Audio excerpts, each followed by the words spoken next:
اللهم صل على محمد وآل محمد. بسم الله الرحمن الرحيم. إلهي قلبي محجوب ونفسي معيوب وعقلي مغلوب وهواي غالب وطاعتي قليل ومعصيتي كثير ولساني مقر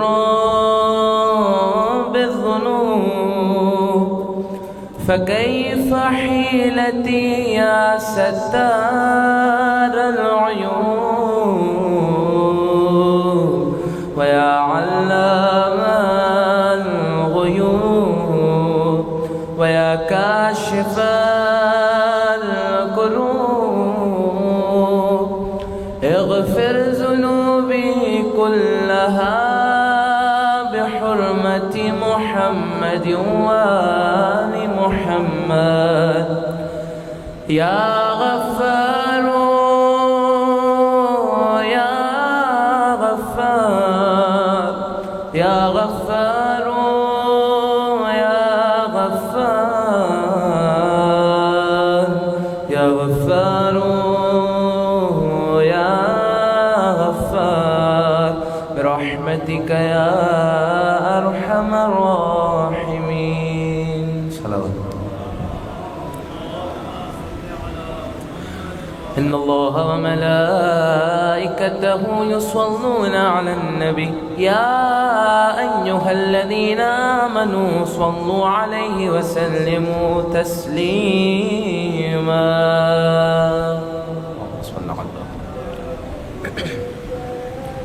بسم الله الرحمن الرحيم. عن جابر بن عبد الله الأنصاري عن فاطمة الزهراء عليها السلام بنت رسول الله صلى الله عليه وآله وسلم قال سمعت فاطمة عنها قالت دخل علي أبي رسول الله في بعض الأيام فقال السلام عليك يا فاطمة فقلت عليك السلام قال إني أجد في بدني ضعفا فقلت له أعيذك بالله يا أبتاه من الضعف فقال يا فاطمة ائتيني بالكساء اليماني فغطيني به فأعطيته بالكساء اليماني فغطيته به وصرت أنظر إليه وإذا وجهه يتلألأ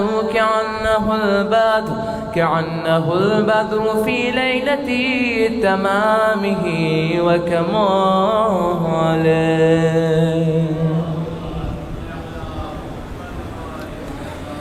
فما كانت إلا ساعة وإذا بولدي الحسن عليها السلام قد أقبل وقال السلام عليك يا أماه فقلت عليك السلام يا قرة عيني وثمرة فؤادي فقال يا أماه إن الشم عندك رائحة طيبة كأنها رائحة جد رسول الله فقلت نعم إن جدك تحت الكساء فأقبل الحسن نحو الكساء وقال السلام عليك يا جداه يا رسول الله أتأذن لي أن أدخل معك تحت الكساء فقال وعليك السلام يا ولدي ويا صاحب حوضي قد عذرت لك فدخلا معه تحت الكساء.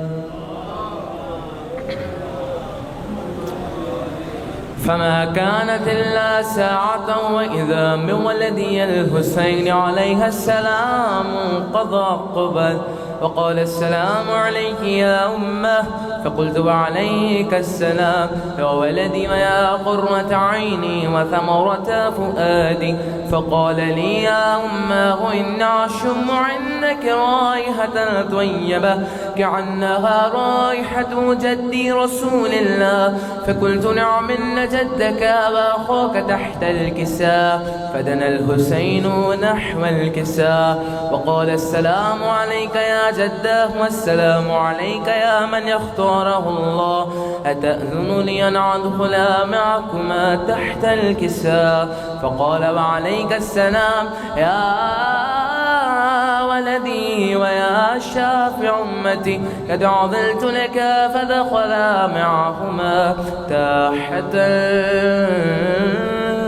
الكساء.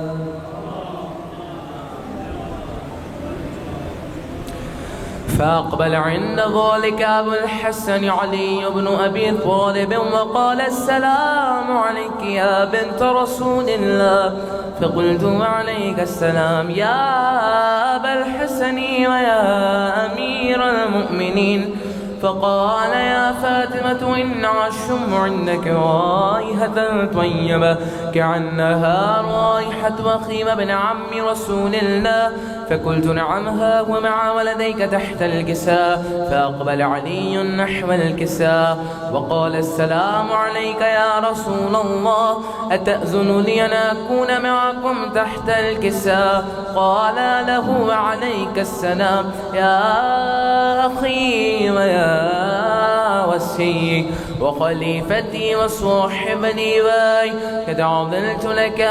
فدخل علي تحت الكساء.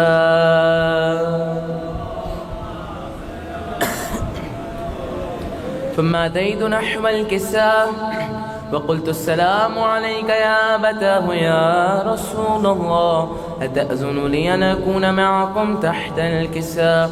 قال وعليك السلام يا بنتي ويا بضعتي، قد عذلت لك. فدخلت تحت الكساء فلما اكتملنا جميعا تحت الكساء أخذ عمي رسول الله بطرف الكساء وعومأ بيده اليمنى إلى السماء وقال اللهم إن هؤلاء أهل بيتي وخاستي ورحمتي، لحمهم لحمي ودمهم دمي، يؤلمني ما يؤلمهم ويحزنني ما يحزنهم. أنا حرب لمن حاربهم والسلم لمن سالمهم وعدو لمن عاداهم ومحب لمن أحبهم. إنهم مني وأنا منهم، فاجعل صلواتك وبركاتك ورحمتك وغفرانك ورضوانك علي وعليهم، واذهب عنهم الرجس وطاهرهم تطهيرا.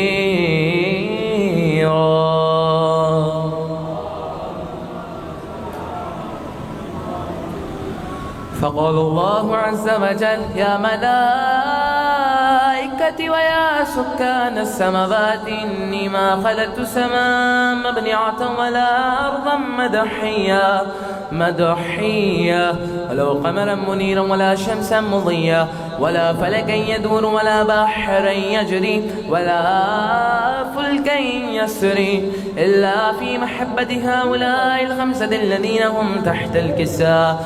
فقال الأمين جبرائيل يا رب ومن تحت الكساء؟ فقال عز وجل هم أهل بيت النبوة ومعدن الرسالة، هم فاطمة وأبوها وبعلها وبنوها.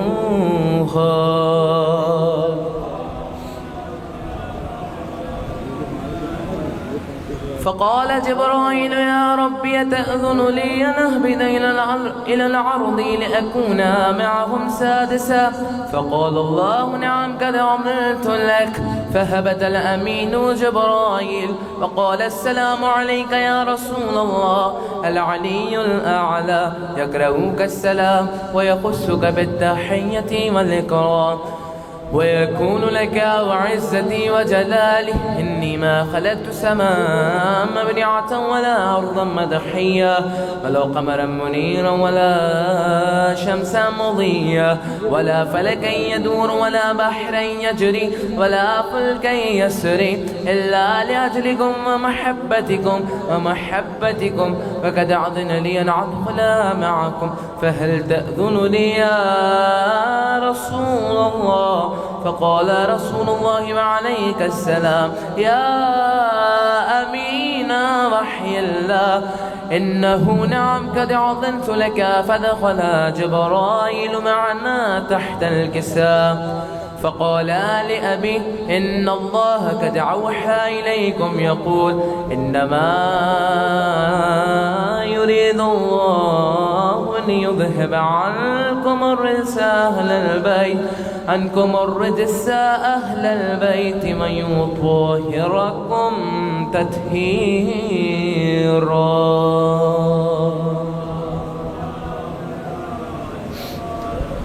فقال علي لأبي يا رسول الله أخبرني ما لجلوسنا هذا تحت الكساء من الفضل عند الله.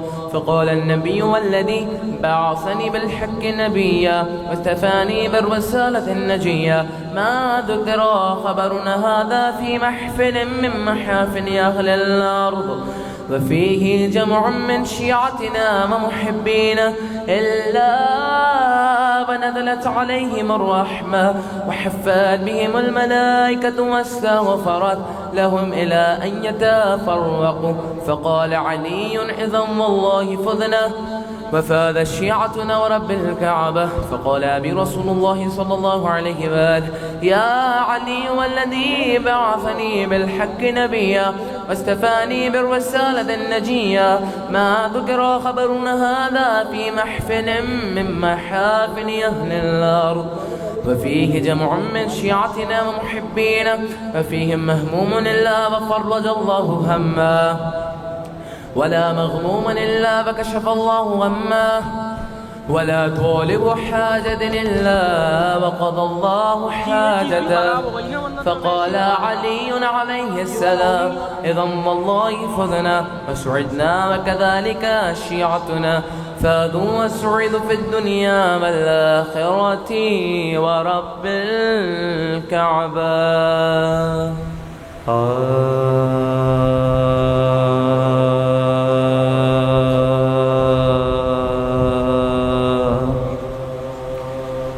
حیدر کی فضیلت کا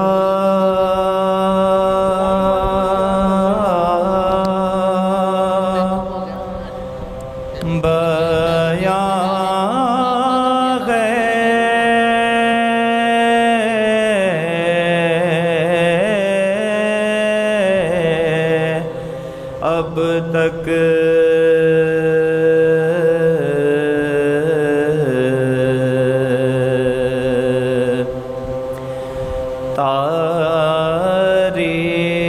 تاریخ زمانہ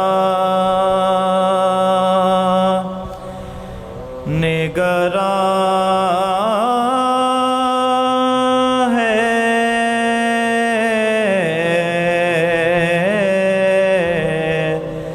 اب تک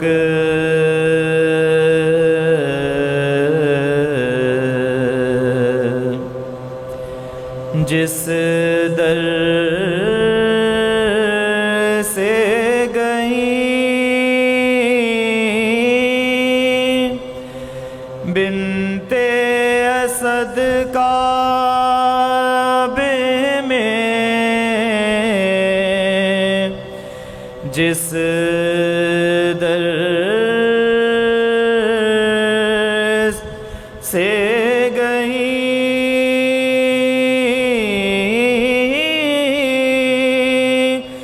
بنت اسد کعبے میں دیوار میں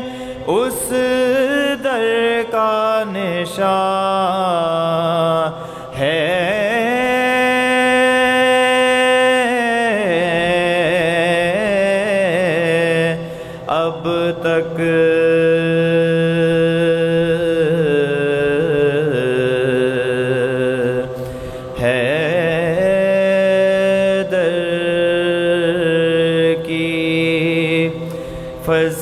فضیلت کا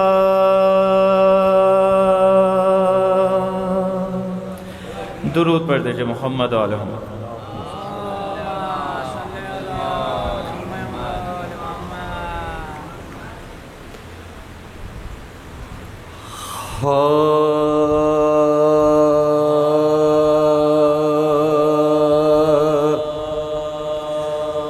جب نام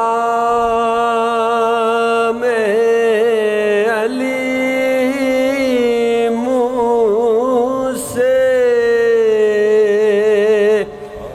نکل جاتا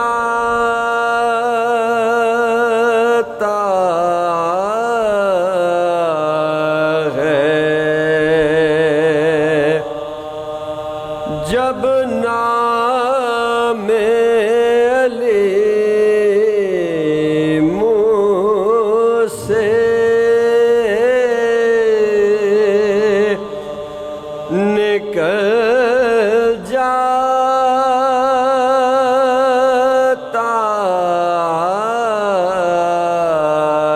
ہے، گر کو ہے مصیبت ہو تو ٹل جاتا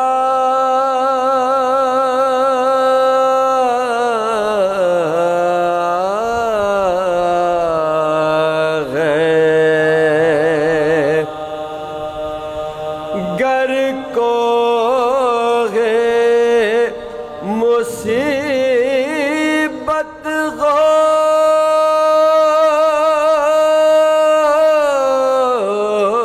تو ٹل جاتا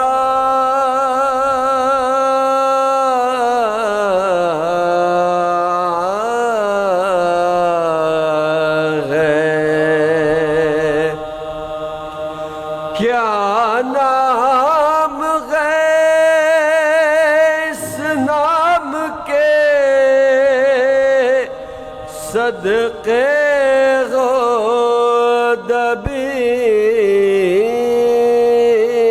غدبیر، کیا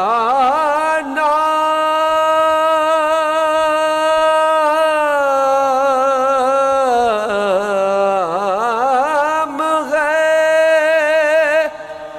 اس نام کے صدقے غدبیر،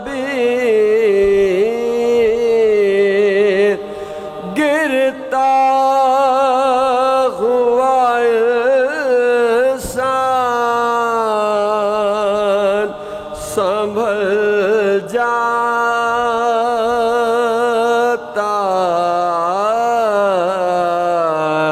ہے. کیا نام ہے اس نام کے صدقے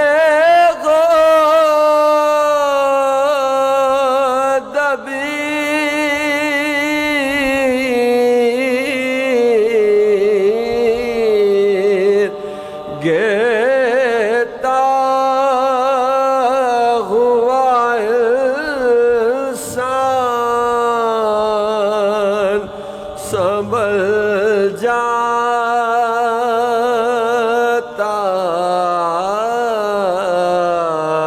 ہے، جب نام علی منہ سے. درود پڑھیں محمد و آل محمد.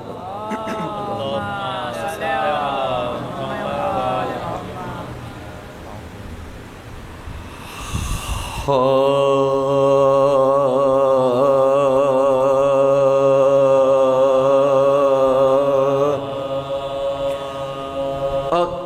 اقربا کٹ گئے جب شاغ کے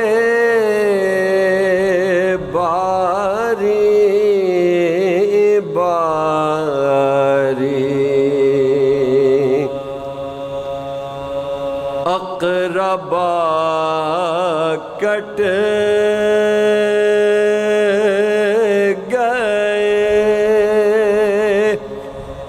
جب شاغ کے باری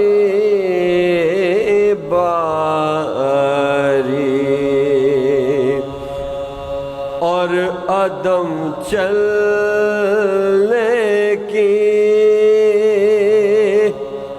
اس شاغ نے کی تیاری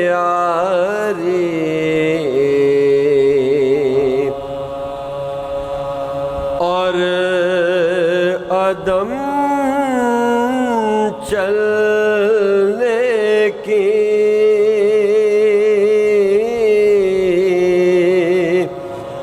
اس شاغ نے کی تیاری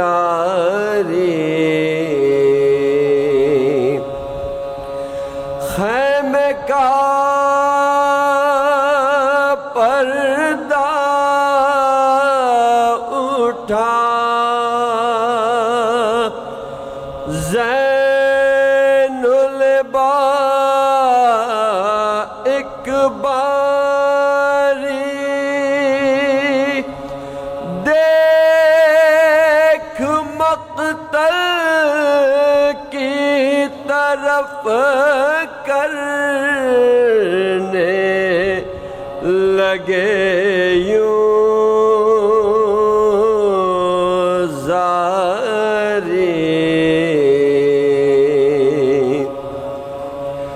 خلد کے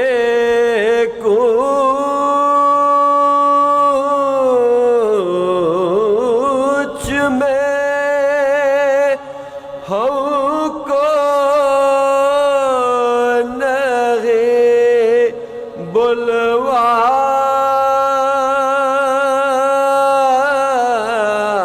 بلواتے ہو قافلے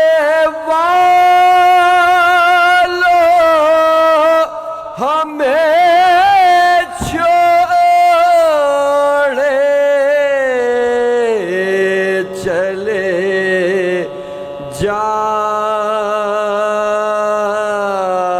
جاتے ہو ہائے شہ کا کوئی نہ رہا مول سویا بر باقی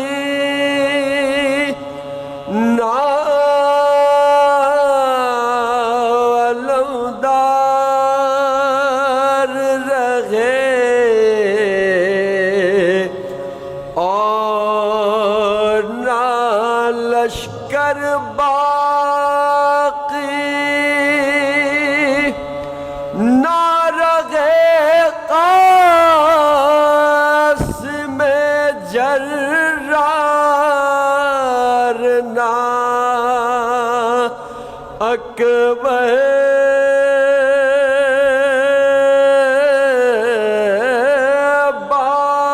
باقی ہے فقط سبت نبی کا سر انور باقی ہم تو باقی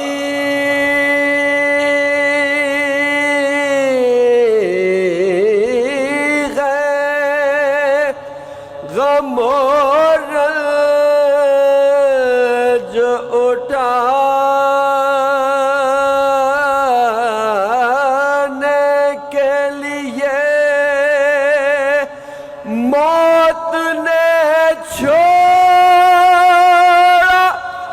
میں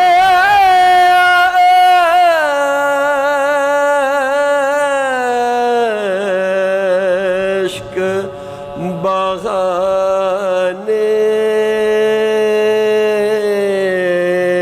کے لیے اقربا کٹ گئے. سورہ فاتحہ.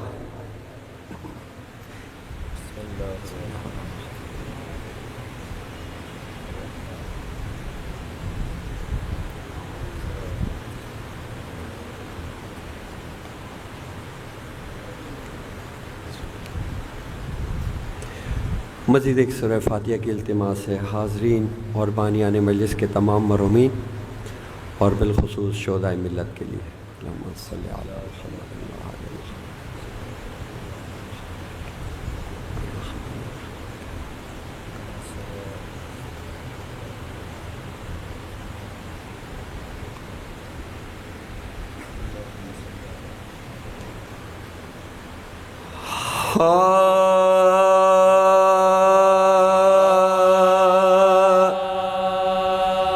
جب غرم قلعہ شیریں کے برابر آئے، جب غرم قلعہ شیریں کے برابر آئے، کعبے سے مولا میں لشکر آئے، کاغذ شیرین کے ارمان دل بر آئے، میرے مولا میرے سلطان میرے سرور آئے، مولا میرے سلطان میرے سرور آئے، نور حق شان خدا قدرت بارے دیکھو، جاؤ لوگوں میرے آقا کی سواری دیکھو، جل سے روشن ہے مدینہ وہ قمر آتے ہیں، جل کا معدن ہے نجف میں وہ گوہر آتے ہیں، جل کے گھر عرش پائے وہ میرے گھر آتے ہیں، یہ خبر اس کو نہ تھی نیز و پسر آتے ہیں، یہ خبر اس کو نہ تھی نیز و پسر آتے ہیں، کہہ رہی تھی کہ چراغ حرمین آتا ہے، اے مسلمانوں مبارک کے حسین آتا ہے، تھا خیال اس کو کہ چوگرد تو یاور ہوں گے، بیچ میں لشکر اسلام کے سرور ہوں گے، گھوڑوں پانا کا زینب کے برابر ہوں گے، پردہ محمل کا سنبھالے علی اکبر ہوں گے، قدم ہے مل کا سنبھالے علی اکبر ہوں گے عالم میں تھے نہ حشمت نہ زیبا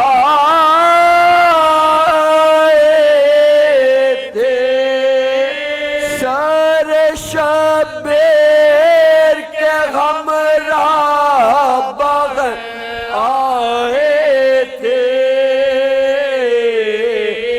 ناگہاں راغ میں برپا ہوا شور ماتم سن کے موفق ہوا دل ہل گئے ترا دیکھنے کو جو گئے تھے غشم شاہ عمر وہ زن و مرد پھرے خاک اڑاتے باغ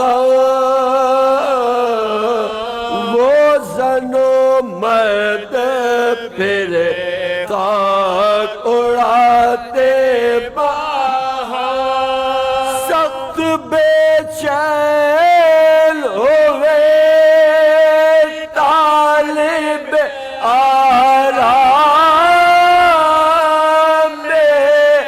حسین دل پہ انگشت شہادت سے لکھا نام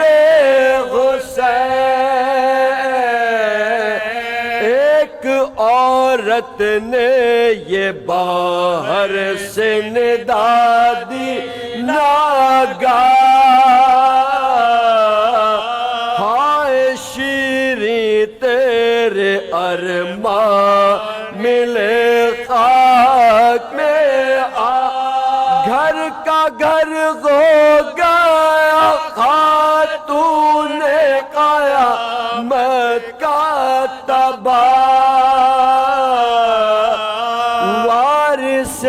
آل نبی مر گیا انا للہ وارث آل نبی مر گیا انا للہ ہم زیارت کو گئے تھے کہ یہ میں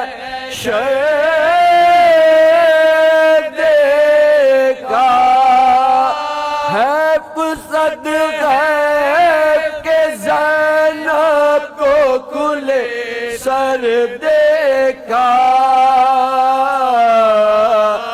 جب کرم قلعہ شیری کے برابر آئے ہے جس قدر بھی عقیدے کا رزق جس کے پاس ہے جس قدر بھی عقیدے کا رزق جس کے پاس اسے حسین بھی اتنا دکھائی دیتا ہے اسے حسین بھی اتنا دکھائی دیتا ہے خلاف غیبت مہدی کے بولنے والے خلاف غیبت مہدی کے بولنے والے مجھے بتا تجھے اللہ دکھائی دیتا ہے مجھے بتا تجھے اللہ دکھائی دیتا ہے۔ رسول سجدے میں ہیں اور پشت پہ شبیر، رسول سجدے میں ہیں اور پشت پہ شبیر، سخی کا سجدوں پہ قبضہ دکھائی دیتا ہے، سخی کا سجدوں پہ قبضہ دکھائی دیتا ہے۔ میرے حسین سے جو شخص ہو گیا منسوب، میرے حسین سے جو شخص ہو گیا منسوب، وہ ہے زمانے میں اعلیٰ دکھائی دیتا ہے۔ اور شعر آخری شعر ہے، دیکھیے گا۔ قسم خدا کی وفاؤں کا ہے خدا باز، قسم خدا کی وفاؤں کا ہے خدا باز، اتر کے پانی میں پیاسا دکھائی دیتا ہے، جہاں جہاں حسین کا سجدہ دکھائی دیتا ہے۔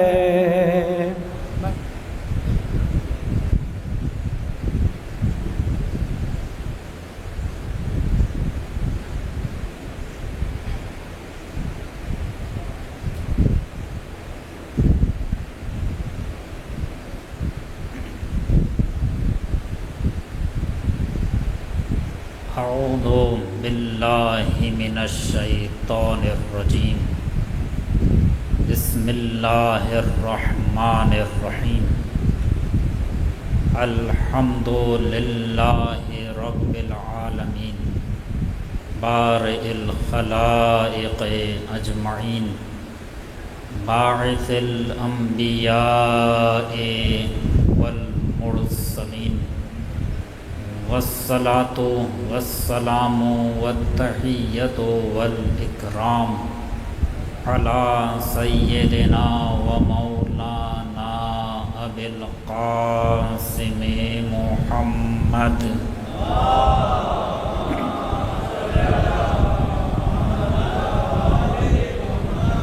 وعلى آلہ الطیبین الطاہرین المعصومین المظلومین الذین اذهب اللہ عنہم الرجس وطہرہم تطہیرا۔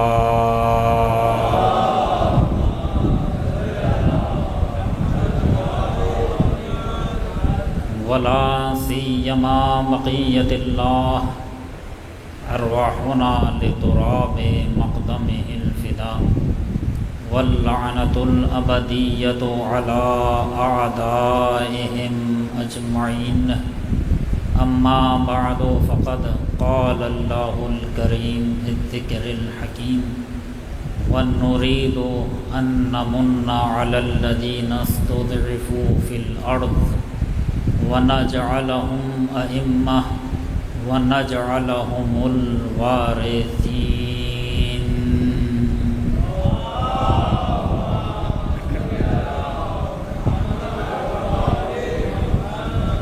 حضرات گرامی قدر، پروردگار عالم کا ارشاد گرامی ہے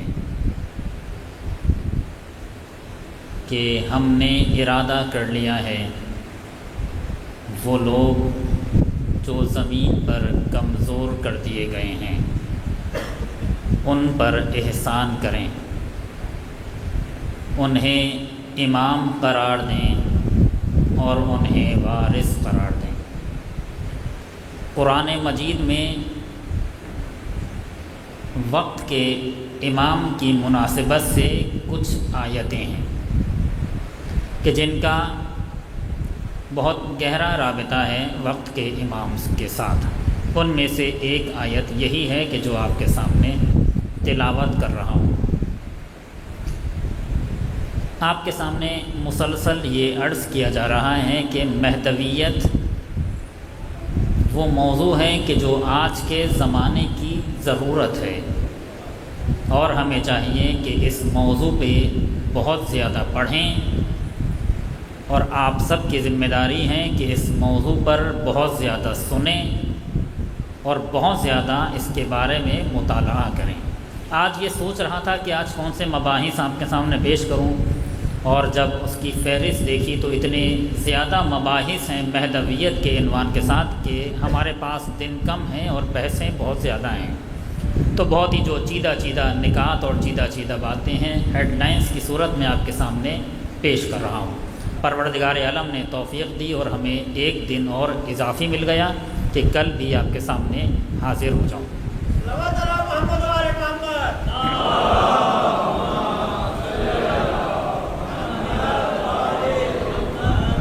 عزیزان گرامی، اور میں پھر کہوں کہ خاص طور پہ جوان توجہ کریں، بعض لوگ یہ غلط فہمی رکھتے ہیں، یہ غلط فہمی ہے، بعض لوگ یہ غلط فہمی رکھتے ہیں کہ امام کے ظہور پر بات تمام ہو جائے گی، جبکہ امام کے ظہور پر بات تمام نہیں ہوگی، بلکہ اس وقت سے بات شروع ہوگی۔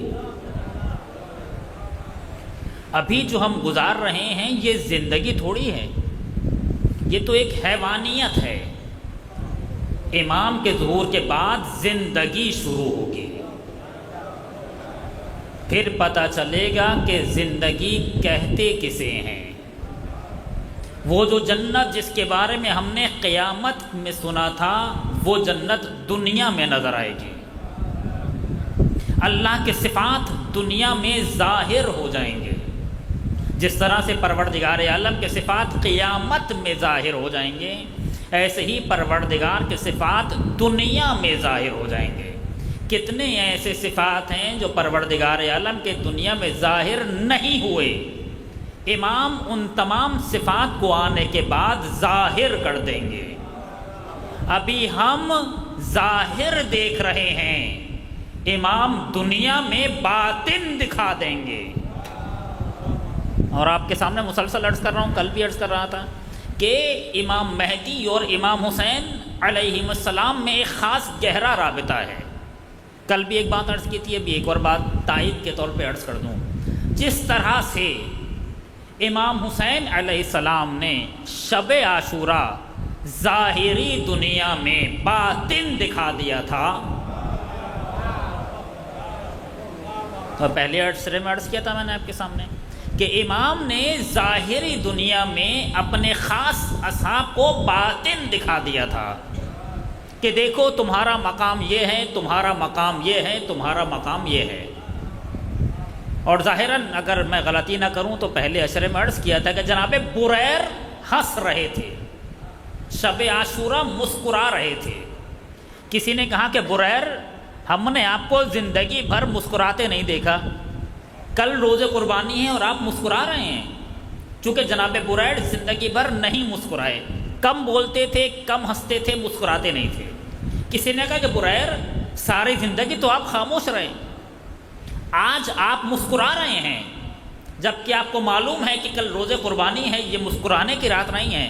بریر نے فرمایا اسی لیے تو مسکرا رہا ہوں کہ کل روز قربانی ہے، چونکہ امام نے اسی دنیا میں میرا مقام دکھا دیا ہے۔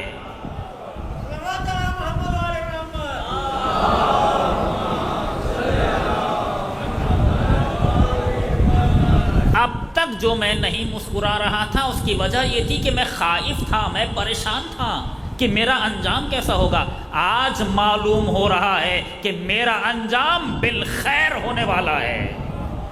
نہیں جملہ بدل دوں، آج معلوم ہو رہا ہے کہ میرا انجام بالحسین ہونے والا ہے، کہ جس کا انجام بالحسین ہو جائے، جس کا انجام بالخیر ہو جائے، وہ دنیا میں تائید لے کر جا رہا ہے۔ اور اس کے علاوہ بہت ساری باتیں ہیں، جیسے امام حسین علیہ السلام نے اسی دنیا میں رہتے ہوئے اپنے اصحاب کو باطن دکھا دیا تھا، بالکل ایسے ہی امام آنے کے بعد اس دنیا میں ہم سب کو باطن دکھا دیں گے۔ اور وہ کیا باطن ہوگا آپ کو معلوم ہے نا؟ اس دنیا میں ایک ملک ہے، میں بس بہت ہی مختصر انداز میں پیش کر رہا ہوں، آگے بڑھنا چاہتا ہوں۔ اس دنیا میں ایک ملک ہے اور ایک ملکوت ہے، ایک ظاہر ہے اور ایک ظاہر کی حقیقت ہے، جسے ہم باطن کہتے ہیں۔ جیسا کہ امام علیہ السلام کی ایک مناجات ہے، الہی ارین الاشیاء کما ہیا، پروردگار مجھے چیزوں کو ایسا دکھا دے جیسی وہ ہیں، یعنی جن چیزوں کو ہم جیسا دیکھ رہے ہیں وہ ویسی ہیں نہیں، ان کے پیچھے پوری ایک حقیقت ہے جو پروردگار عالم نے ہمارے آنکھوں سے اوجھل رکھی ہوئی ہے۔ جب امام کا ظہور ہو جائے گا تو حقائق آشکار ہو جائیں گے، چیزوں کی حقیقتیں دکھنے لگیں گی۔ اب یہاں پر بعض نوجوان یہ پوچھتے ہیں کہ غیبت کی حقیقت کیا ہے، کیوں ہے یہ غیبت، کس لیے ہے یہ غیبت؟ اور اس کے لیے ایک مقدمہ پیش کروں۔ عام طور پر ایک اور غلطی یہ ہے کہ جوان یہ سمجھتے ہیں کہ غیبت کے زمانے میں امام فارغ ہیں، نعوذ باللہ، امام غائب ضرور ہیں مگر فارغ نہیں ہیں، بالکل ایسے ہی جیسے اپنے حضور میں ذمہ داریاں انجام دے رہے تھے، بالکل ایسے ہی امام آج بھی اپنی ذمہ داریاں انجام دے رہے ہیں۔ اور ذمہ داریاں انجام دینے کے لیے ظاہر ہونا ضروری نہیں ہے۔ امام کی اصل ذمہ داری ہے ہدایت، وَجَعَلْنَاهُمْ أَئِمَّةً يَهْدُونَ بِأَمْرِنَا۔ پروردگار عالم نے جب امامت کو پہچنوایا ہے تو امامت کی پہلی ذمہ داری یہی بتائی ہے کہ ہم نے انہیں امام بنایا ہے، وہ ہدایت کرتے ہیں۔ امام غائب ضرور ہیں مگر ہدایت ویسے ہی کر رہے ہیں جیسے اپنے حضور میں کر رہے تھے۔ ہدایت کے لیے ظاہر ہونا ضروری نہیں ہے۔ آگے بڑھ جائیے، امام کیوں غائب ہیں اس پر تھوڑی سی توجہ چاہوں گا، باتیں بہت زیادہ اشکار ہو جائیں گی۔ امام غائب کیوں ہیں؟ آپ کو معلوم ہے ہر چیز کی ایک علت ہوتی ہے اور کچھ حکمتیں ہوتی ہیں۔ خاص توجہ، مثال سے بات سمجھ میں آ جائے گی۔ ہر چیز کا کوئی ایک سبب ہوتا ہے، کوئی ایک علت ہوتی ہے، علت ایک ہوگی بس، علت ایک سے زیادہ نہیں ہو سکتے، ہاں حکمتیں بہت زیادہ ہو سکتی ہیں۔ مثال دوں گا بات واضح ہو۔ سورج کی علت کیا ہے یا سورج کیوں نکل رہا ہے؟ آپ کہیں گے تاکہ روشنی ہو جائے۔ سورج نکلنے کی وجہ بس ایک ہے، کیا؟ روشنی ہو جائے، مگر جب سورج نکلے گا تو کپڑے بھی سوکھ جائیں گے، سبزی بھی پک جائے گی، اور نہ جانے کتنے ایسے کام ہیں جو سورج نکلنے کے بعد انجام پائیں۔ وٹامن ڈی مل جائے گا، صحت اچھی ہو جائے گی۔ سورج نکلنے کی وجہ بس ایک ہی ہے، حکمتیں بہت ساری ہیں۔ ایسے ہی غیبت کی علت ایک ہے، حکمتیں بہت ساری ہیں۔ عجیب بات یہ ہے، توجہ، عجیب بات یہ ہے، روایت میں منع کیا گیا کہ ہم غیبت کی علت نہیں بتائیں گے۔ توجہ چاہتا ہوں، ہم غیبت کی علت نہیں بتائیں گے۔ غیبت کی علت اس وقت پتہ چلے گی جب امام حاضر ہو جائیں گے، جب امام ظاہر ہو جائیں گے۔ مثال دیتا ہوں، جس طرح سے بات ابھی واضح ہو جائے گی کہ کیوں پروردگار عالم نے غیبت کی علت کو چھپایا ہے، حکمتیں بتائی ہیں۔ حکمتیں ابھی آپ کے سامنے عرض کرتا ہوں، چند ایک حکمتیں، زیادہ وقت نہیں ہے۔ جیسا کہ پروردگار عالم نے سب کا سنا ہوا واقعہ ہے، بس ایک اشارہ کرنا چاہتا ہوں۔ پروردگار عالم نے جناب موسیٰ سے فرمایا کہ میرے بندے خضر سے جا کر کچھ سیکھو، اور قرآن مجید کی آیت کے مطابق جناب موسیٰ علیہ السلام جناب خضر کے پاس آئے، مجمع البحرین جو قرآن مجید کا لفظ ہے۔ میں آیتیں نہیں پڑھ رہا چونکہ وقت کم ہے، مجلس کسی وجہ سے دیر سے شروع ہوئی ہے، وقت پر تمام ہوگی۔ فرمایا کہ مجمع البحرین پر جا کر میرے بندے خضر سے ملو۔ اب یہ مجمع البحرین یعنی دو دریا ملنے کی جگہ۔ اب یہ دو دریا ملنے کی جگہ کون سی ہیں؟ لوگوں نے اس پر بہت ساری تفاسیر لکھی ہیں کہ جب دو دریا مل رہے ہوں، فلاں دریا فلاں دریا فلاں دریا، لیکن ایک اور تفسیر ہے جو عرض کروں، جلدی سے عرض کروں اور آگے بڑھ جاؤں، کہ ایک دریا ظاہر کا ہے اور ایک دریا باطن کا ہے۔ چونکہ موسیٰ ظاہر کے نمائندے ہیں، خضر باطن کے نمائندے ہیں، جب دونوں ظاہر اور باطن مل جاتے ہیں تو مجمع البحرین بنتا ہے۔ جہاں ظاہر اور باطن کا ارتباط ہو جائے اسے مجمع البحرین کہتے ہیں۔ اور اس کے بعد آپ نے سنا ہوا واقعہ ہے کہ جناب خضر نے، عجیب بات ہے کہ قرآن مجید نے کہا فَوَجَدَ عَبْدًا مِّنْ عِبَادِنَا آتَيْنَاهُ رَحْمَةً مِّنْ عِنْدِنَا وَعَلَّمْنَاهُ مِن لَّدُنَّا عِلْمًا۔ ہم نے اس بندے کو اپنی رحمت سے نوازا تھا اور علم لدن دیا تھا۔ جناب موسیٰ نے جا کر کہا هل اتبعونی، کیا ایسا ہو سکتا ہے کہ میں آپ کا اتباع کروں، آپ مجھے اپنی شاگردی میں لے لیں؟ جناب خضر نے فوراً منع کر دیا، اواسی انکا لن تستطیع معی صبرا، آپ میرے ساتھ صبر نہیں کر سکتے۔ کم سے کم اتنا تو پتہ چلا کہ علم کے لیے صبر چاہیے ہوتا ہے، جب تک کسی کے پاس صبر نہ ہو اسے علم حاصل نہیں ہوگا۔ میں بس ایک جملہ کہنا چاہتا ہوں۔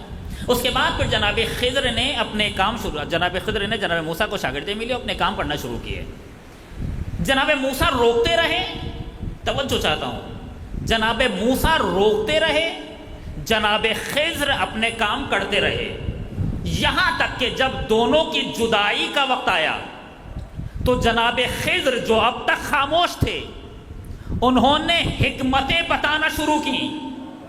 فرمایا میرے کام کی، اس کام کی یہ حکمت تھی، اس کام کی یہ حکمت تھی، اس کام کی یہ حکمت تھی، اسی لیے بتایا گیا جیسا، توجہ چاہتا ہوں، جملہ کہنا چاہتا ہوں، جیسے خضر کے کاموں کی حکمت بعد میں آشکار ہوئی ہے، بالکل ایسے ہی غیبت کی حکمت بعد میں آشکار ہوگی۔ ہم تمہیں نہیں بتائیں گے مگر کچھ حکمتیں بتا رہے ہیں، علت پتہ نہیں چلے گی، حکمتیں بتا رہے ہیں۔ میں نے ایک مثال ایک دن پہلے آپ کے سامنے عرض کی، اس مثال کو دہرا رہا ہوں اور یہاں پر ایک بات عرض کر رہا ہوں، اس کے بعد ایک اور بات عرض کروں گا حکمت کے عنوان سے، کہ جناب یوسف علیہ السلام کو پروردگار عالم نے حکم دیا کہ اپنے آپ کو چھپائیں۔ برادران یوسف جناب یوسف کے پاس ہیں، جناب یوسف دیکھ رہے ہیں، جناب یوسف کو معلوم ہے یہ کون ہے، جناب یوسف کے بھائی دیکھ تو رہے ہیں مگر انہیں پہچان نہیں پا رہے۔ اور اب یہ بات اس سے آگے عرض نہیں کی تھی، اب عرض کر رہا ہوں کہ پروردگار کا حکم ہے جناب یوسف کو کہ اپنے آپ کے بارے میں نہ بتائیں۔ جناب یوسف کے بھائیوں کو نہیں معلوم کہ یوسف کی غیبت کیوں ہے۔ توجہ چاہتا ہوں، جناب یوسف غائب ہے نا، میں ابھی آج ہی عرض کروں گا آپ کے سامنے، جناب یوسف کے بھائیوں کو نہیں معلوم کہ یوسف غائب کیوں ہیں، مگر پروردگار چاہتا ہے کہ یوسف غائب رہیں تاکہ ان کے بھائیوں میں رشد ایجاد ہو اور اس قابل ہو جائیں کہ توبہ کر لیں۔ جو چاہتا ہوں توبہ کروانے کے لیے، جناب یوسف کے بھائیوں سے توبہ کروانے کے لیے پروردگار عالم نے جناب یوسف کو غائب رکھا تاکہ یہ اپنی غلطی پر پشیمان ہو جائیں اور توبہ کر لیں۔ جب توبہ کا زمینہ فراہم ہوا تو جناب یوسف نے اپنے آپ کو آشکار کیا۔ غیبت کا ایک فلسفہ یہی ہے کہ تم توبہ کر لو۔ جو چاہتا ہوں تم توبہ کر لو، جب تمہارے یہاں رشد کا زمینہ فراہم ہو جائے گا تو ہم بھیج دیں گے اپنے ولی کو۔ پہلی بات۔ اگلے مرحلے پر آئیے، بہت ہی حساس مرحلہ، اب اس کو ذرا توجہ سے سنیے گا۔ عجیب حساس مرحلہ۔ مولا آپ جتنے میں مارتا ہوں، میں جس طرح سے مارتا ہوں جنگ کے میدانوں میں، آپ اس طرح نہیں مارتے، اس طرح قتل نہیں کرتے۔ میں دیکھتا ہوں کہ آپ کی تلوار جب چلتی ہے تو آپ بہت ہی توجہ کے ساتھ اور رک رک کے دیکھ دیکھ کر قتل کرتے ہیں۔ وجہ کیا ہے؟ سامنے تو منافقین ہیں یا کافر ہیں، وجہ کیا ہے کہ آپ اس طرح سے توجہ کے ساتھ رک رک کر دیکھ دیکھ کر قتل کرتے ہیں؟ آواز دی، میں دیکھتا ہوں کہ اس کی نسل میں کوئی مومن تو نہیں ہے۔ یہ بات آپ نے سنی ہے، یہاں سے استفادہ کر رہا ہوں روایت پڑھنے کے لیے۔ میں دیکھتا ہوں کہ اس کی نسل میں کوئی مومن تو نہیں ہے۔ اگر اس کی نسل میں کوئی مومن آ رہا ہے، اس مومن کے احترام میں اسے چھوڑ دیتا ہوں تاکہ مومن دنیا میں آ جائے۔ کسی نے امام صادق علیہ الصلاۃ والسلام سے پوچھا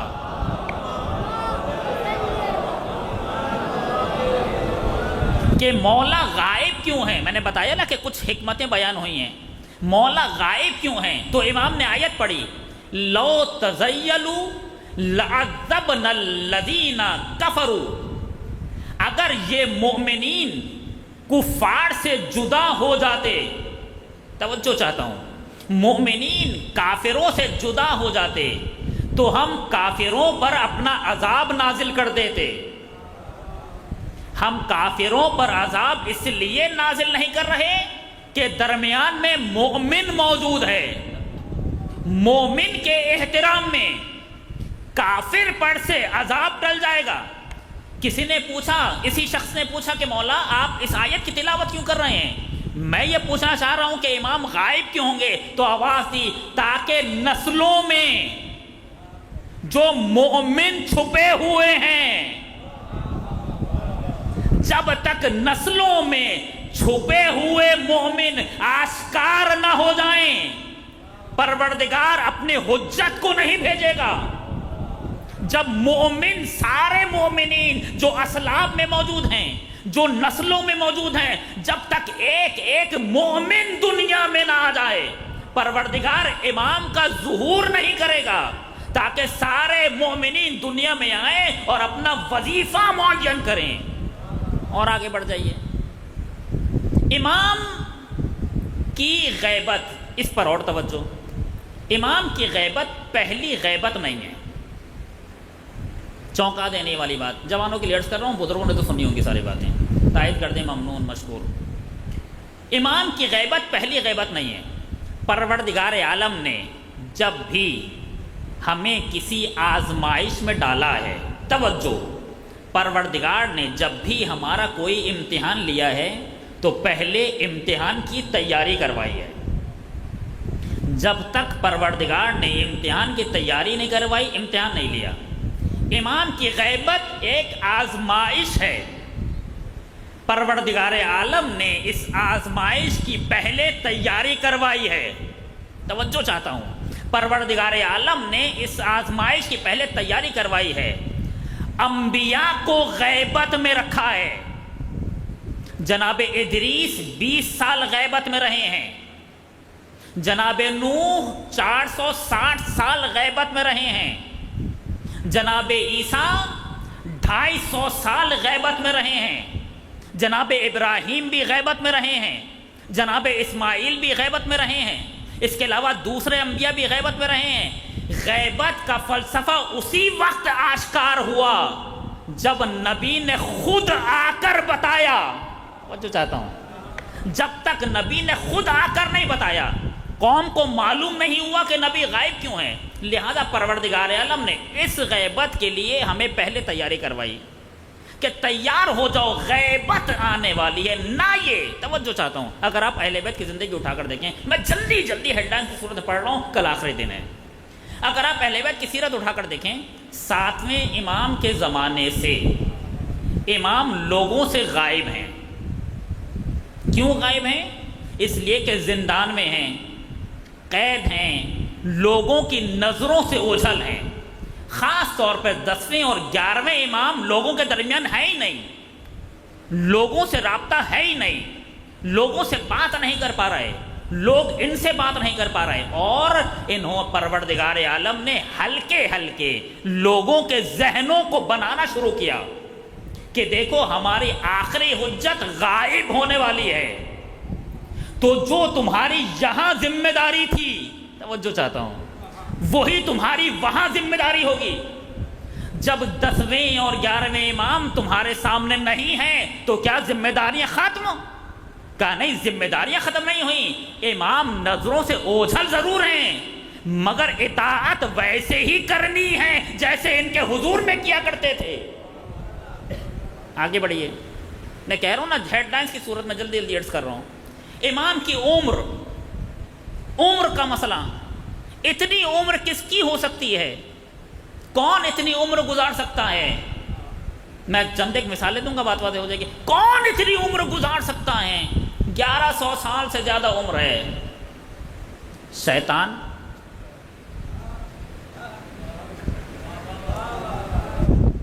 شیطان کب سے؟ شیطان تو اس وقت سے ہے جب سے دنیا بنی ہے. مر گیا؟ تنی شیطان تو زندہ ہے. شیطان زندہ رہ سکتا ہے، اللہ کا ولی زندہ نہیں رہ سکتا.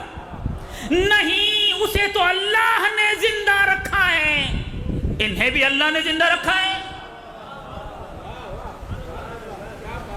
اور نہ یہ کہ، توجہ چاہتا ہوں، عجیب بات ذہن میں آ گئی، نہ یہ کہ جب پروردگار عالم نے، اب کتنی ساری باتیں ذہن میں آ رہی ہیں، میں کہنا چاہ رہا ہوں کہ جلدی جلدی ہیڈ لائنز کی صورت میں جلدی باتیں عرض کروں. کل آخری دن ہے ہمارے پاس، تاکہ جوانوں کے سامنے عرض کروں کہ اس موضوع پر کام ہونا چاہیے. کہہ رہے رب انذرنی الی یوم یبعثون، خدا کی اطاعت کا منکر اور خدا کی ربوبیت کا قائل کہتا ہے میں سجدہ نہیں کروں گا، مگر کہہ رہے رب، اطاعت نہیں کر رہا مگر خدا کی ربوبیت کا قائل ہے. بات نہیں مان رہا مگر معلوم ہے کہ اگر اس ہستی پر کوئی ہستی کار فرما ہے تو وہ بس پروردگار عالم ہے. کہہ رہے پروردگار مجھے قیامت تک کی مہلت دے دے. اب جملہ سنیے گا، اور یہ بات چونکہ میں آگے عرض نہیں کر پاؤں گا لہذا اب عرض کر رہا ہوں، روایت نہیں پڑھ پاؤں گا اب میں. کہہ رہے پروردگار مجھے قیامت تک کی مہلت دے دے، الی یوم یبعثون، قیامت تک کی مہلت دے دے. پروردگار عالم نے کہا کہ انا علیک لعنتی الی یوم یبعثون، قیامت تک تجھ پر لعنت تو ہے مگر قیامت تک تجھے مہلت نہیں ملے گی. توجہ چاہتا ہوں، قیامت تک تجھ پر لعنت تو ہے، قیامت تک تجھے مہلت نہیں ملے گی. آواز دی کہ میں تمہیں مہلت دوں گا الی یوم الوقت المعلوم. وہ کہہ رہا ہے کہ مجھے قیامت تک مہلت چاہیے، پروردگار کہہ رہا ہے کہ تمہیں ایک معینہ مدت تک کے لیے مہلت دی جا رہی ہے. یہ معینہ مدت کیا ہے؟ توجہ چاہتا ہوں، یہ معینہ مدت کیا ہے؟ وہ کہہ رہا ہے قیامت تک. پروردگار نے حاشیہ لگایا، قیامت تک نہیں ملے گی، قیامت تک لعنت ملے گی، مہلت نہیں ملے گی. مہلت معینہ مدت تک کے لیے ملے گی. روایت نے کہا یہ معینہ مدت ظہور تک کی مدت ہے. یہ معینہ مدت ظہور تک کی مدت ہے. جب امام تشریف لائیں گے تو شیطان کو بھی ماریں گے اور شیطانوں کو بھی ماریں گے، قتل کریں گے، امام قتل کریں گے. آپ سوچئے، جو میں پہلے مجلس کے پہلے شروع میں کہہ رہا تھا، سوچئے جس دنیا میں شیطان نہ ہو وہ دنیا کتنی پرسکون دنیا ہوگی، کیسی دنیا ہوگی کہ جہاں پر باطن آشکار ہو جائے گا. امام شیطان کو قتل کر دیں گے، شیطان کے ماننے والوں کو بھی قتل کر دیں گے، کتنوں کو تو زمین سے نکال کے قتل کریں گے. صلوات بر محمد و آل محمد.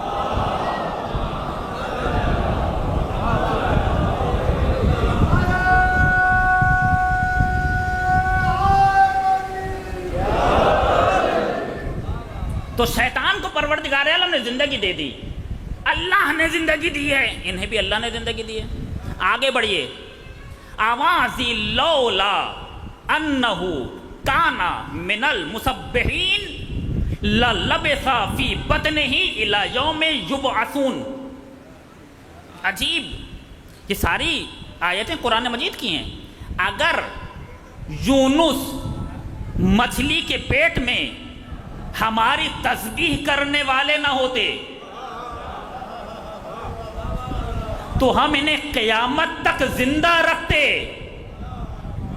اس کا مطلب یہ ہے کہ پروردگار کسی کو قیامت تک زندہ رکھ سکتا ہے. اگر وہ چاہ لے تو پروردگار زندہ رکھ سکتا ہے، اور پروردگار زندہ رکھتا ہے. ایک اور بات عرض کروں، بس تقریباً وقت تمام ہو رہا ہے. ایک اور بات عرض کروں. آپ کسی کے بارے میں کسی سے بحث کرتے رہیں، آپ دلیلیں دیتے رہیں، یہ دلیل یہ دلیل یہ دلیل، وہ کہے آپ ایک دلیل دیں گے، وہ ایک اور دلیل دے دے گا. بہترین دلیل مثال ہوتی ہے. توجہ چاہتا ہوں، آپ دلیل دیں وہ نہیں مانے گا، آپ کہیں گے بھائی یہ دلیل ہے اور ایسا ہو چکا ہے. پہلے یہ دیکھا جاتا ہے کہ ایسا ہو بھی سکتا ہے یا نہیں، پھر دیکھیں گے ہو سکتا ہے تو ہوا بھی ہے یا نہیں. آپ اگلے ہی مرحلے پہ کہتے ہیں ایسا ہوا ہے. پروردگار نے، توجہ چاہتا ہوں، پروردگار نے دنیا میں لوگوں کو ہزارہ سال زندہ رکھ کر بتایا کہ میں ہزارہ سال زندہ رکھ سکتا ہوں. جیسے وہاں زندہ رکھ سکتا ہوں ایسے یہاں بھی زندہ رکھ سکتا ہوں. جناب نوح علیہ السلام 2500 سال زندہ رہے. اب چند ایک مثالیں سنیے. جناب نوح علیہ السلام 2500 سال زندہ رہے. کس نے زندہ رکھا؟ اللہ نے زندہ رکھا. کسے زندہ رکھا؟ اپنے ولی کو زندہ رکھا. کتنا؟ 2500 سال. جناب آدم کو 930 سال زندہ رکھا. جناب آدم کی زوجہ جناب حوا کو 931 سال زندہ رکھا. جناب خضر جن کا بھی ذکر کر رہا تھا انہیں زندہ رہتے ہوئے 9000 سال ہو گئے. جناب خضر کی ابھی عمر اگر آپ حساب لگائیں 9000 سال کی ہے. جناب آدم کی بیٹی 3000 سال زندہ رہی. جناب حکیم لقمان 4000 سال زندہ رہے. اور نہ جانے کتنی چیزیں ہیں، کتنی عمریں ہیں جو پروردگار عالم نے رکھی ہیں. پروردگار نے بتایا جیسے تاریخ میں میں نے زندہ رکھا ہے ایسے حال میں بھی زندہ رکھ سکتا ہوں. نہیں، وہاں تو مصلحت خدا تھی. مصلحت تھی کہ نوح زندہ رہ جائیں تاکہ لوگوں کی ہدایت کرتے رہیں. یہاں بھی مصلحت خداوندی ہے تاکہ زندہ رہ جائیں اور لوگوں کی ہدایت کرتے رہیں.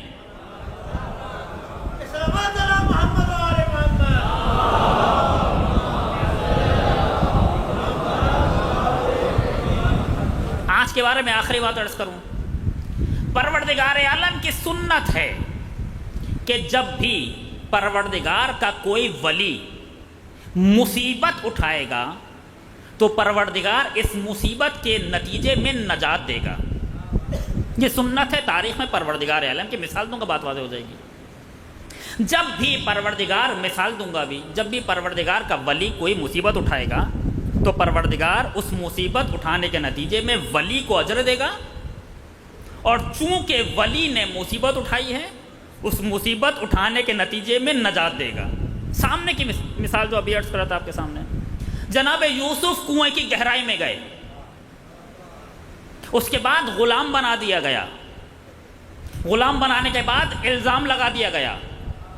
الزام لگانے کے بعد قید میں چلے گئے. کتنی مشکلیں اٹھائیں، کتنی مصیبتیں اٹھائیں. نتیجہ کیا ہوا کہ ان مصیبتوں کے نتیجے میں سارے مصر کو نجات ملی. چونکہ خدا کی سنت ہے. جناب یوسف کے اجر میں اضافہ ہوا، ان کا مقام بڑھتا رہا، مگر نتیجے میں مصر والوں کو نجات ملی. اب میں اس سے پہلے کہ ایک اور جملہ کہوں، ایک جملہ کہہ دوں تاریخ سے. اب مجھے کہنے دیں اگر یوسف مصیبت اٹھائیں تو مصر کو نجات ملتی ہے، فخر یوسف مصیبت اٹھائیں تو عالم کو نجات ملتی ہے. فخر یوسف نے جب مصیبت اٹھائی تو عالم کو نجات ملی. اور کیسی مصیبت اٹھائی، کیسی کیسی مصیبتیں اٹھائیں، عالم کو نجات ملی. ایک مصیبت غیبت ہے، غیب غائب، یہ بات اب کل عرض نہیں کر سکوں گا تو آج ہی عرض کر دوں. غائب رہنا، غائب پروردگار کی صفت ہے. پروردگار عالم نے اس صفت کا مظہر امام زمانہ کو بنایا ہے.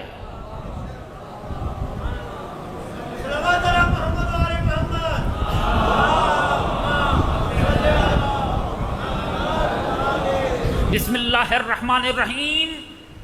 الف لام میم ذالک الکتاب لا ریب فیہ ھدی للمتقین الذین یؤمنون بالغیب. مومن وہ ہے جو غیب پر ایمان رکھتا ہے. بتائیے آج کے زمانے میں غیب پر ایمان کون رکھ رہا ہے؟ خود روایت نے کہا یہاں غیب سے مراد غیبت امام زمانہ ہے. مومن وہ ہے جو غیبت امام زمانہ پر ایسے ہی ایمان رکھتا ہوگا جیسا ان کے حضور میں ایمان رکھتا ہوگا. میرے بھائیوں پر میرا سلام. اب میں روایت نہیں پڑھ رہا، متن نہیں پڑھ رہا، جلدی جلدی. میرے بھائیوں پر میرا سلام. یا رسول اللہ آپ کے بھائی کون ہیں؟ کون سے بھائی؟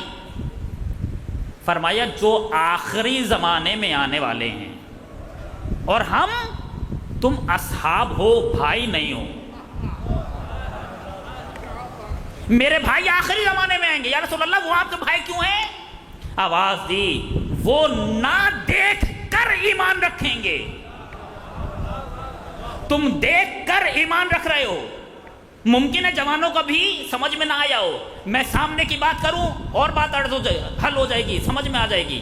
تم دیکھ کر ایمان رکھ رہے ہو، وہ نہ دیکھ کر ایمان رکھ رہے ہیں. اگر کوئی آپ سے آ کر کہے کہ 12 نہیں 13 امام ہیں، آپ مانیں گے؟ نہیں مانیں گے. دیکھا ہے؟ نہیں دیکھا ہے. نہ دیکھ کر اتنا ایمان. اور جو وہاں حاضر تھے کوئی 6 اماموں پہ رک گیا، کوئی 7 اماموں پہ رک گیا، کوئی 5 اماموں پہ رک گیا. جو دیکھ کر ایمان نہیں رکھ پا رہے اس سے کہیں زیادہ ہم بغیر دیکھے ایمان رکھ رہے ہیں. یہی ہے الذین یؤمنون بالغیب. یہ وہ لوگ ہیں جو غیب پر ایمان رکھتے ہیں. غائب اللہ کی صفت ہے. اللہ نے یہ صفت امام کو دی ہے. غائب سے مراد یہ نہیں ہے کہ حاضر نہیں ہے. اللہ غائب ہے کیا مطلب؟ اللہ کہیں چلا گیا ہے؟ جی نہیں، یہی ہے، یہی ہے. ہم نہیں دیکھ پا رہے، وہ ویسے ہی کر رہا ہے جیسے کرنا چاہیے، مگر ہم دیکھ نہیں پا رہے. اس کا کمال یہ ہے کہ غائب رہ کے کر لیتا ہے. پروردگار عالم نے اپنی اس صفات کا مظہر امام مہدی کو بنایا. یہ غائب رہیں گے، غائب رہ کر ایسے ہی کر لیں گے جیسے حاضر رہ کر کیا کرتے تھے. ویسے ہی ذمہ داریاں ادا کریں گے جیسا حاضر رہ کر ذمہ داری ادا کرتے تھے. کہ غائب ضرور ہیں، ظاہر نہیں ہیں، مگر حاضر ہیں، مگر حاضر ہیں. اگر یقین نہ آئے تو اپنے دل کی گہرائیوں میں جھانک کر دیکھو. تمہارے دل میں وہ مقام رکھتے ہیں جو کہیں اور نہیں ہیں. دلوں میں جھانکو، اپنی مجلسوں میں دیکھو. اب میں کہیے میں نہیں سناتا یہ واقعات، مگر سنا دیتا ہوں. آج خود مخالف بھی ہوں، نہیں سنانا چاہیے. آیت اللہ سیستانی کے والد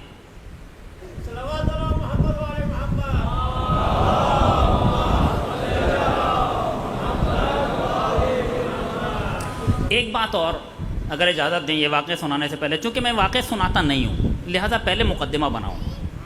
منع کیا گیا ہے، خبردار کوئی ہمیں دیکھنے کا دعویٰ نہ کرے، خبردار خبردار کوئی ہمیں دیکھنے کا دعویٰ نہ کرے. مگر طول تاریخ میں ایسے واقعات رونما ہوئے ہیں کہ جن سے خود امام نے آ کر ملاقات کی ہے اور انہوں نے بتایا ہے کہ ہم سے ملاقات ہوئی. کیا مراد ہے؟ ایک جواب میں یہاں دے دوں، پھر اور بہت سارے جوابات ہیں. اگر کوئی یہ دعویٰ کرے کہ میں جب چاہتا ہوں امام سے مل لیتا ہوں، یہ جھوٹا ہے. خبردار اس کی بات پر یقین نہ کرنا. مگر جب وہ چاہیں تو مل لیں، یہ ممکن ہے چونکہ ان کے ہاتھ میں اختیار ہے. اب یہ مقدمہ ہے تو اب سنیے. ہم چاہیں تو نہیں مل سکتے، وہ چاہیں تو مل سکتے ہیں. اب سنیے، یہی بس آج کے بارے میں آخری بات، پھر کل سے عرض کروں گا. آیت اللہ سیستانی کے والد نے ایک وظیفہ، آیت اللہ باقر سیستانی بڑا نام تھا، انہوں نے ایک وظیفہ کیا، ظاہراً 40 دن زیارت عاشورہ، کہ کسی طرح سے امام سے ملاقات ہو جائے، کسی طرح امام کو دیکھ لوں، ملاقات ہو جائے. اور اگر اجازت دے تو ایک جملہ اور کہہ دوں، ہمیں یہ حکم نہیں دیا گیا کہ امام کو دیکھیں، البتہ دیکھنے کی آرزو ہے. کون ہے جسے دیکھنے کی آرزو نہیں ہے؟ مگر ہمیں حکم یہ نہیں دیا گیا کہ دیکھیں، ہمیں حکم دیا گیا ہے کہ بغیر دیکھے اطاعت کریں. وہ ہم نے کرنی ہے.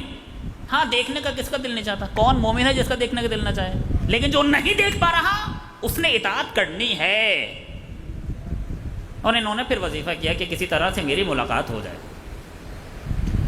کہتے ہیں 40ویں دن میرا دل یہ کہہ رہا تھا کہ آج میری ملاقات ہو جائے گی، اور میں پھر اندر سے ایک عجیب سی کیفیت تھی، اور جہاں میرا دل کہہ رہا تھا میں وہاں جا رہا تھا. مجھے نہیں معلوم میں کیا کر رہا ہوں، اور میں اپنے اختیار سے باہر تھا. یہاں تک کہ میں گھر کے سامنے آ کر رک گیا. گھر کا دروازہ کھلا، سامنے ایک جنازہ رکھا ہوا تھا، اندر حضرت کھڑے ہوئے تھے. حضرت نے فرمایا محمد باقر سیستانی اس خاتون جیسے بن جاؤ، پھر تمہیں ہمارے پاس آنے کی ضرورت نہیں ہے، ہم خود تمہارے پاس آئیں گے. پھر امام نے بتایا کہ یہ وہ خاتون ہے، شاہ کے دور کی بات ہے، یہ وہ خاتون ہے جس نے 7 سال سے گھر سے باہر قدم اس لیے نہیں نکالا کہ شاہ کے لوگ میری چادر نہ چھین لیں. اس نے میری خاطر کیا تو میری ذمہ داری ہے کہ وقت مصیبت اس کے پاس حاضر ہو جاؤں. امام ہمارے درمیان ہیں، ہمیں امام کو اپنی زندگی میں محسوس کرنا چاہیے. ہم محسوس نہیں کر پا رہے. کل میں نے کہا تھا کہ ہمیں عادت ہو گئی ہے، ہمیں عادت نہیں ہونی چاہیے. احساس رہنا چاہیے کوئی آئے گا. امام کی غیبت، سارے کام چل رہے ہیں، سب ہو رہے ہیں، 10,000 روپے کھو جائیں تو بے چین ہو جاتے ہیں. امام نہیں مل رہے اور دل کی کیفیت کو فرق ہی نہیں ہے. مگر جب زمینہ فراہم ہو جائے، کل یہیں سے بات شروع کروں گا، کل آخری مجلس ہے. جب زمینہ فراہم ہو جائے گا، جب زمینہ فراہم ہو جائے گا، یصلحہ اللہ فی لیلۃ، اللہ ایک رات میں ساری اصلاح کر دے گا. حضرت کا ظہور ہو جائے گا، حضرت کا ظہور ہو جائے گا. یہی وہ ظہور ہے، میں کیا کروں کہ نہیں ہے وقت، کاش عرض کر پاؤں. یہی وہ ظہور ہے جس کی خاطر امام حسین نے قربانی دی. کاش اس کے بارے میں کبھی عرض کر پاؤں، یہ خود ایک موضوع ہے. اگر کربلا نہ ہوتی تو ظہور بھی نہ ہوتا. اگر کربلا نہ ہوتی تو ظہور بھی نہ ہوتا. ظہور ہوگا چونکہ کربلا ہے. کربلا زمینہ فراہم کرے گی ظہور کے لیے. کربلا ظہور کے لیے راستہ فراہم کرے گی. ظہور کا راستہ کربلا سے ہو کر گزرتا ہے، کوئی اور راستہ ہے ہی نہیں. حسین ابن علی نے اسی لیے میں نے عرض کر دیا کہ شب عاشوراء یاد کیا ہے امام کو، یاد کیا ہے امام کو. اور صرف امام حسین نے نہیں، سارے اماموں نے امام مہدی کو یاد کیا ہے. چونکہ سارے اماموں کی اب یہ بات بھی نہیں عرض ہو پائے گی، بس یہ ہیڈ لائنز کی صورت میں سن لیجئے. چونکہ سارے اماموں کی امید امام مہدی کے ذریعے سے پوری ہوئی. امیر المومنین جو چاہتے تھے وہ امام مہدی پورا کریں گے. امام حسن جو چاہتے تھے وہ امام مہدی پورا کریں گے. امام حسین نے جس لیے کربلا برپا کی وہ امام مہدی کے ذریعے سے پورا ہوگا. امام سجاد نے جو مصیبتیں دیکھیں تاکہ امام مہدی وہ کریں جو یہ چاہتے ہیں. امام باقر، امام صادق، امام کاظم، امام رضا، امام جواد، امام نقی، امام عسکری، سب نے مل کر آخری حجت کے لیے راستہ فراہم کیا. اسی لیے امام صادق نے فرمایا لو خدمتہ لو ادرکتہ لخدمتہ ایام حیاتی، اگر میں اس زمانے کو درک کر لیتا تو حضرت کی ساری عمر خدمت کرتا. یہ کون کہہ رہا ہے؟ امام کہہ رہے ہیں کہ اگر میں حضرت کا زمانہ درک کر لیتا تو ساری عمر حضرت کی خدمت کرتا. چونکہ سب کی تمنا امام مہدی کے ذریعے سے پوری ہوتی. اور امام مہدی فرما رہے ہیں کہ اے جد مظلوم، میں صبح و شام آپ پر گریہ کرتا ہوں، اور جب آنسو ختم ہو جاتے ہیں تو خون روتا ہوں.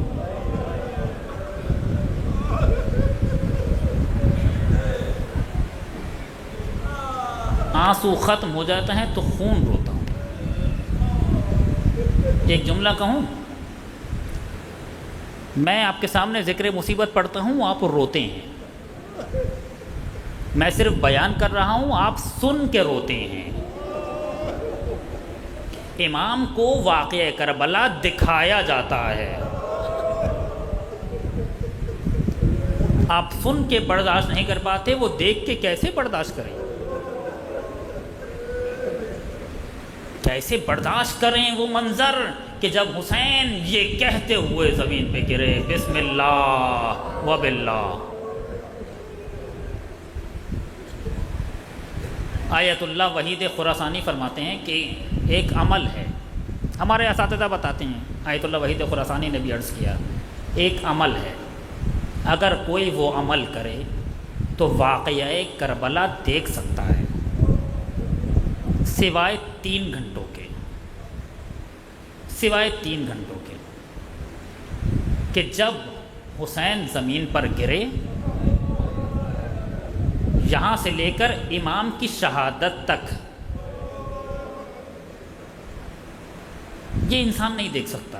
مگر وقت کے امام کو یہ بھی دکھایا جاتا ہے، یہ بھی دکھایا جاتا ہے.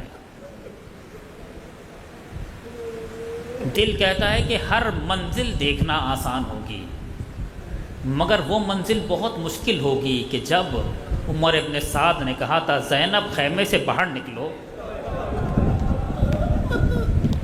ورنہ ہم خیموں کو آگ لگا دیں گے. زینب نے کہا کہ میں اپنے اختیار سے خیمے سے باہر نہیں آؤں گی. اس کے بعد کہنے لگا لگا دو خیام حسینی کو آگ. اور ابھی زینب خیمے سے باہر نکلی تھی کہ آواز دی زینب کی چادر بھی چھین لو. شام غریبہ پہلی رات ہے کہ جب زینب نے بغیر چادر کے گزاری ہے، بغیر خیمے کے گزاری ہے. اور اس کے بعد کہنے لگے انہیں لے چلو کوفے کے بازاروں میں، انہیں لے چلو کوفے کے درباروں میں. کوفے کے دربار لے کر آئے، مقتل نے لکھا ہے کوفے کے دربار لے کر آئے. تشت میں حسین کا سر رکھا ہوا تھا اور ایک طرف علی کی بیٹی کھڑی ہوئی تھی. زینب کوفے آئی ہیں، اس سے پہلے بھی زینب کوفے آئی تھی، مگر اس سے پہلے جب زینب کوفے آئی تھی تو شہزادی بن کر آئی تھیں. آج زینب قیدی بن کر آئی ہیں. زینب کو رسیوں سے باندھا ہوا ہے اور زینب دربار میں کونے میں کھڑی ہوئی ہیں۔ اسی اثنا میں ابن زیاد نے کہا کہ مختار ثقفی کو لے آؤ، مختار کو لے کر آؤ، مختار کو دکھاؤ ہم نے مختار کے مولا کے ساتھ کیا کیا ہے۔ مختار کو لے کر آئے، مقتل نے لکھا، مختار نے دیکھا تشت میں سر حسین رکھا ہوا ہے۔ جیسے ہی مختار کی نگاہ زینب پر پڑی، مختار غش کھا کر زمین پر گر گیا۔ میں کہوں گا مختار تم سے برداشت نہیں ہو رہا، کوئی سید سجاد کے دل سے پوچھے۔ اور اسی اثنا میں ابن زیاد نے خطبہ دینا شروع کیا۔ خطبہ دیتے دیتے اس نے ایسا جملہ کہا کہ میں آپ کے سامنے نقل نہیں کر سکتا۔ درمیان میں سے ایک شخص کھڑا ہوا جس کا نام ہے عبداللہ ابن عفیف۔ اس نے کہا ابن زیاد تو جھوٹا ہوگا، تیرا باپ جھوٹا ہوگا، تو میرے مولا کے لیے ایسا جملہ کہہ رہا ہے، تو جھوٹا ہے، تیرا باپ جھوٹا ہے۔ ابن زیاد نے پوچھا یہ کون ہے؟ تو کسی نے کہا یہ علی کا شاگرد عبداللہ ابن عفیف ہے۔ کہا گرفتار کر لو عبداللہ کو۔ ابن زیاد کے سپاہی عبداللہ کو گرفتار کرنے کے لیے آگے بڑھے۔ جیسے ہی آگے بڑھے عبداللہ کے قبیلے والے کھڑے ہوئے۔ ابن زیاد عبداللہ کو ہاتھ نہ لگانا، یہ کہہ کر وہ عبداللہ کو دربار سے باہر لے آئے۔ جملہ کہوں یہ سارا منظر زینب دیکھ رہی تھی۔ عجب نہیں نجف کا رخ کر کے کہا ہو اے بابا، عبداللہ کے اتنے چاہنے والے آپ کی بیٹی بغیر چادر کے کھڑی ہوئی ہے۔ عبداللہ گھر آئے، بیٹی نے عبداللہ کو دیکھا، بابا سب خیریت ہے؟ کہا بیٹی میری ایک آنکھ صفین میں ضائع ہو گئی تھی، مجھے کچھ نظر نہیں آتا تھا، ایک آنکھ جمل میں چلی گئی تھی، میں سوچا کرتا تھا کہ خدا نے مجھے زندہ کیوں رکھا ہوا ہے۔ مقتل نے لکھا ہے، عبداللہ کہتے ہیں آج سمجھ میں آ رہا ہے کہ خدا نے زندہ کیوں رکھا ہوا تھا، اس لیے کہ ابن زیاد کو رسوا کرنا تھا۔ میرا مقصد حیات پورا ہو گیا، اب مجھے یقین ہے میں جانے والا ہوں۔ بیٹی نے کہا بابا کاش میں تمہارا بیٹا ہوتی تو میں تمہاری مدد کر دیتی۔ عبداللہ نے کہا تو میرا بیٹا نہیں تو کیا ہوا، تو میری آنکھوں کی بصارت ہے، تو مجھے تلوار لا دے اور جہاں سے دشمن آئے بتا دینا۔ بیٹی نے باپ کو تلوار لا کر دی۔ اتنے میں ابن زیاد کے سپاہی آ گئے، بیٹی چلائی بابا دائیں طرف سے آ رہا ہے۔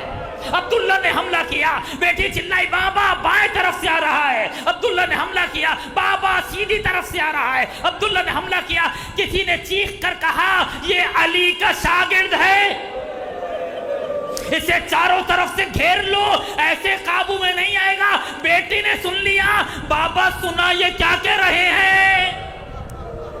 کہا میری بیٹی یہ کسی پر رحم نہیں کرتے، میری بیٹی میں قتل کر دیا جاؤں گا مگر مجھ پہ ایک احسان کر دو، میری بیٹی حجرے میں چلی جاؤ، اندر سے دروازہ بند کر لو۔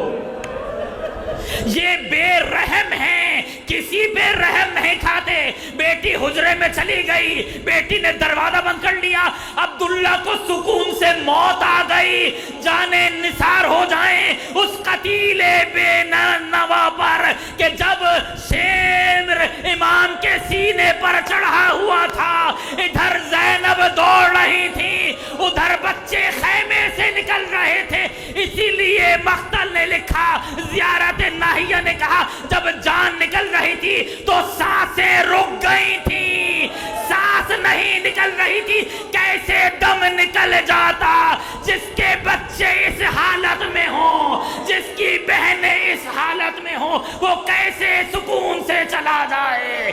واہ حسین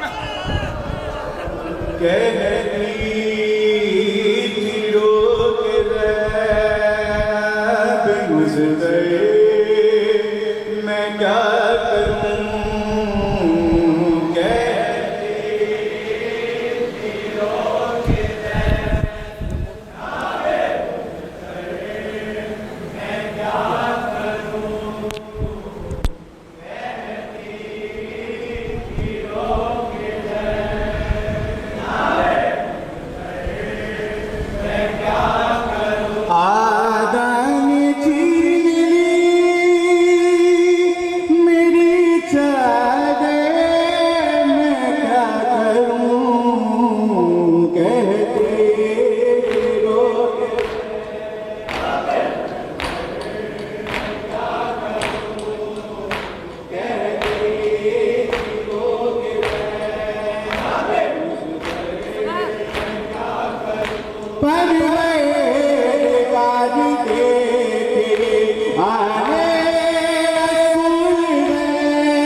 کروں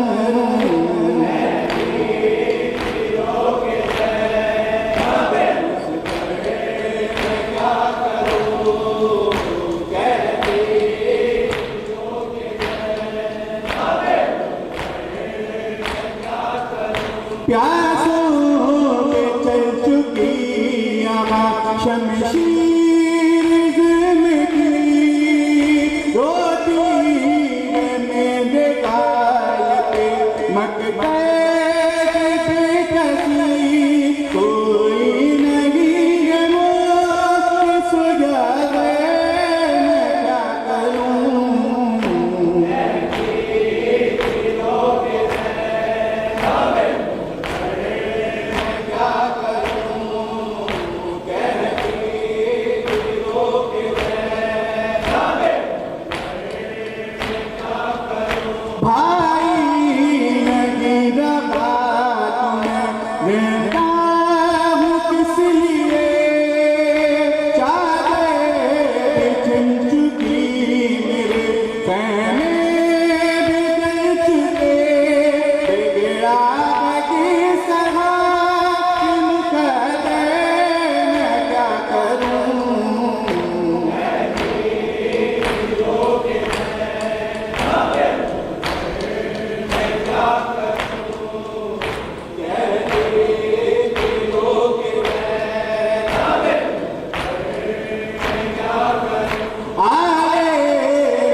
ایک دن لٹ گیا میرا گھر پار خدا بھائی پہ میرے چلے گئے تلوار خدا ہر دیش میں گھومے قسم سے میں کیا کروں